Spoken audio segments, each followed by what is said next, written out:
हरियाणा में जहाँ जहाँ भी सरसों की फसल उगाई जाती है, लगभग हर जगह पर सरसों की कटाई और कढ़ाई का काम जोरों पर है।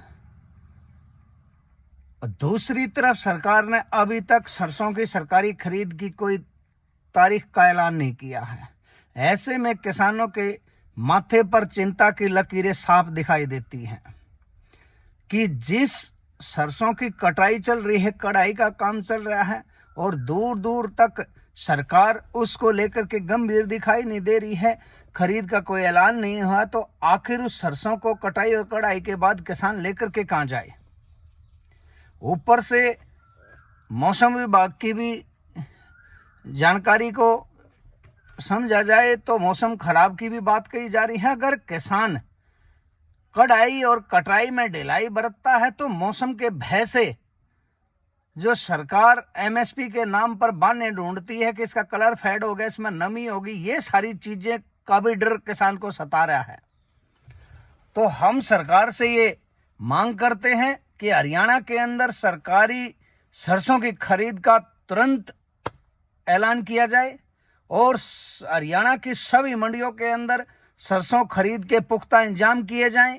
कई जगह पर हमने देखा है कि कहीं पर जो कंपनी टेंडर लेती है खरीद का, वहां पर जो नमी नापने के पैमाने हैं वो कुछ और होते हैं, मार्केट कमेटी के पैमाने वो कुछ और कहते हैं।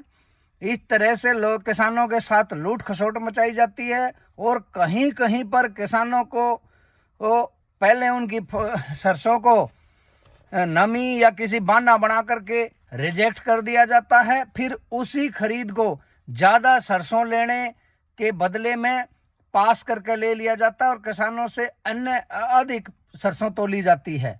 तो ये सारी चीजें हमारे किसानों के सामने एक तरह का लूट खसोट का ये अड्डा यहाँ पर बन चुका है। तो इन सारी चीजों पर भी सरकार गंभीरता दिखाए। अगर सरकार न गंभीर नहीं और किसानों के साथ मंडियों के अंदर सरकारी खरीद में लूट खसोट मचाई गई तो हम मंडियों में ताला लगाने में जरा भी देर नहीं लगाएंगे। और ना केवल मंडियों में ताला लगाया जाएगा बल्कि मार्केट कमेटी के दफ्तरों को भी ताला लगाया जाएगा। सरकार इसको अड़के में ना ले। और फिर हम सरकार से कहते हैं कि सरकार को क्या फायदा होता है कि लोग सड़कों पे आए, रोस्ते जाम करें, प्रदर्शन करें, उसके बाद आप घोषणा करते हो खरीदने की। उससे पहले ही कर दो, ना आम जनता परेशान हो ना किसान परेशान हो और सबका काम हो जाए। तो ये हमारा सख्त मांग है।